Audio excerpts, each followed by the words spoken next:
Segunda actividad, donde se solicitaba seleccionar un conjunto de datos y a partir de este realizar una serie de análisis. El primer paso que se realizó fue en Colab, con ayuda de código Python, se generaron una serie de datos, que son los que muestro a continuación. En este caso tenemos 80 estudiantes con el tiempo que tardan en hacer una prueba y la calificación que obtuvieron en esa prueba. Luego nos pide organizar la información en tablas de acuerdo a como lo veamos más organizado.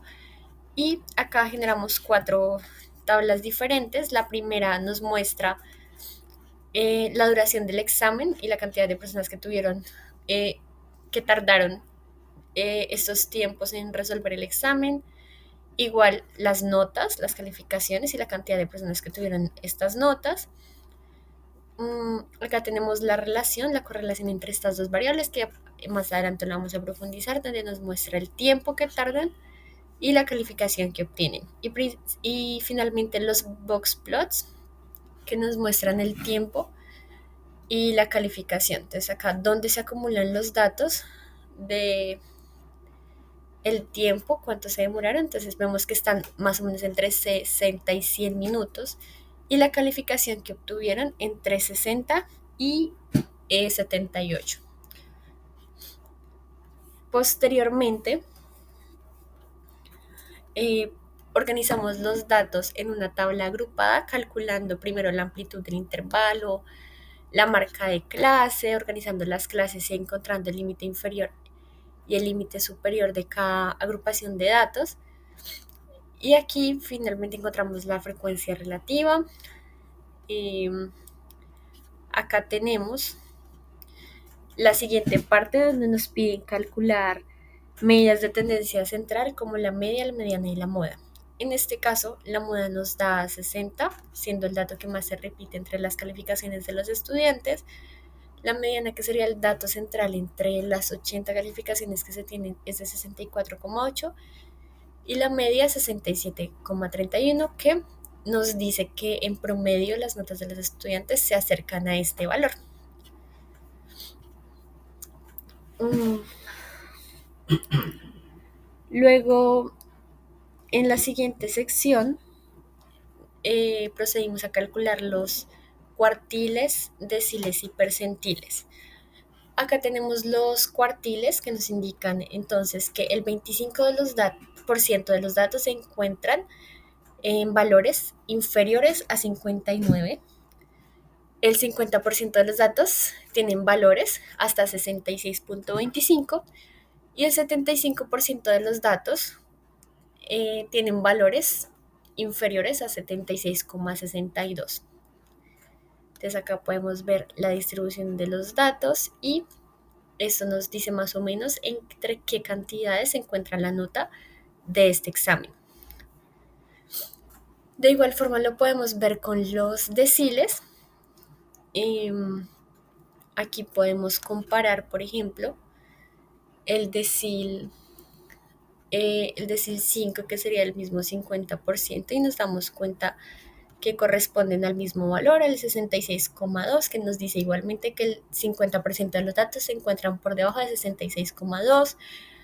Eh, Esto nos da la posibilidad de ver los datos en intervalos más cortos. Y finalmente los percentiles. Entonces igual tenemos, no podemos ver los 100 percentiles, pero resaltamos los más importantes, el percentil 10, 25, 50, 75 y 90, que coinciden a su vez con los cuartiles encontrados anteriormente, acá el 25, el 50 y el 75.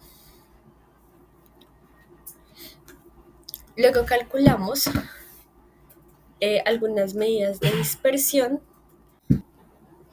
Empezamos con el rango, que nos indica la diferencia entre la nota más alta y la más baja, es decir, la amplitud de los datos. Luego la varianza, que nos indica cuánto se dispersan las calificaciones respecto a la media. Luego tenemos la desviación estándar, que nos dice cuánto en promedio se desvían las calificaciones de la media, cuál es ese promedio de desviación. El intervalo intercuartílico nos muestra cómo se concentran el 50% de los datos centrales, es decir, entre el cuartil 3 y el cuartil 1. Tenemos también la desviación del cuartil, que es la mitad de este intervalo cuartílico, y es muy útil para ver la dispersión central de una forma más compacta. Cómo se, eh, cómo se dispersan los datos de esa mitad. El coeficiente de variación, por su parte, compara la dispersión con respecto al promedio. Es decir, aquí tenemos el porcentaje de la variación. Luego calculamos los momentos. Calculamos el momento 1 y 2 que corresponden a la media y a la varianza respectivamente. Y calculamos también el momento 3 que nos indica la asimetría, es decir, hacia qué lado se están inclinando nuestros datos. Acá posteriormente, con el cálculo del sesgo y el kurtosis, podemos ver, en este caso, que el sesgo es positivo, nos muestra que que hay más notas bajas que altas, porque está ligeramente alineado hacia la derecha. Y la kurtosis nos indica que si la curva es más plana o picuda, en este caso al ser negativo, es más plana. Luego, acá tenemos la correlación entre los datos de tiempo del examen versus calificación. Podemos ver que se evidencia acá una regresión negativa, asimismo como nos da el resultado de este coeficiente de correlación, que es de menos 0,95, lo que nos indica que al aumentar el tiempo en minutos de realización del examen está disminuyendo la nota del estudiante. Acá tenemos la hipótesis nula de que no hay correlación entre el tiempo y la calificación. E hipótesis alternativa es que existe una correlación entre el tiempo y la calificación, que la podemos afirmar acá con el resultado que nos dan nuestros datos.